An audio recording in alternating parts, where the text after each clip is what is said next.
Next up on WTV, EHall Passes, this week's edition of My Life As, and today's Sports Minute. WTV's daily update starts now.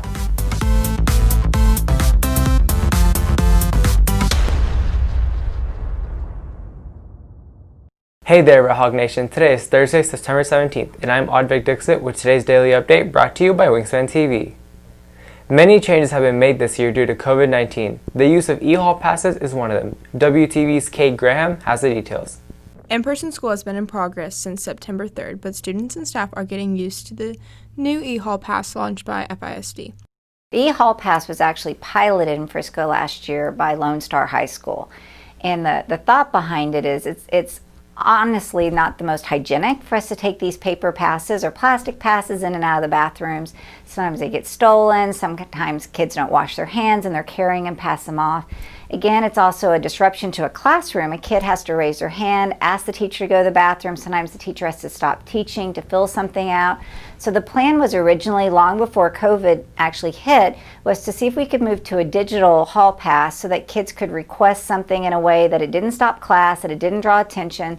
Teachers could approve those requests and kids could do what they needed to do without stopping instruction or changing the dynamics in their classrooms. Social studies teacher Jennifer Nelkin likes the system better than the various passes used last year. At first, when we learned about EHall Pass, I thought it was actually going to be really complicated. But once we got into the swing of things and the students actually figured it out faster than the teachers, so they can just go online and submit that they need a pass, and then it just comes up on my end and I just hit approve. The only thing is sometimes I forget to hit end when they come back in because I might be teaching or something like that. But otherwise, it's been really smooth. I think it's helpful. I would prefer probably for the students and teachers for more bathrooms to be open, but I think it is a pretty easy, seamless system, and it would have been something good to have for last year too. But not everybody on campus has adjusted, and some students have mixed feelings about the use of EHall Pass system. I prefer last year's bathroom system to EHall just because it was more normal and it wasn't as complicated. Reporting for WTV, I'm Kate Graham. Visiting a college rep in the cafeteria isn't on the menu this year, but there are still ways for students to get information on colleges they're interested in. WTV's Stephanie Cho has the story. This year, unlike the past years, college admissions representatives will not be visiting during the cafeteria hours anymore.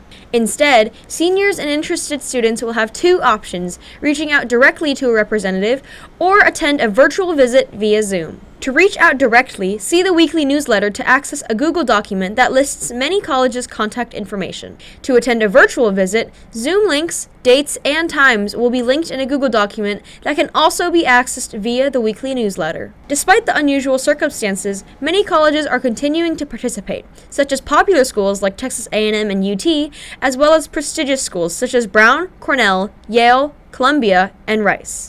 Reporting for WTV, I'm Stephanie Cho. On this week's edition of My Life As, WTV takes a look into the life of Student Congress President Franny Trezza.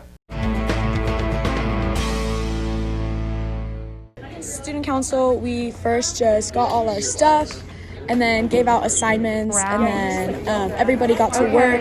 Basically, my role is to get everybody make sure that everybody's doing their job, make sure that nobody needs help, and then me and Tyler, we start to plan whatever we are going to be doing next class and preparing for the future class periods.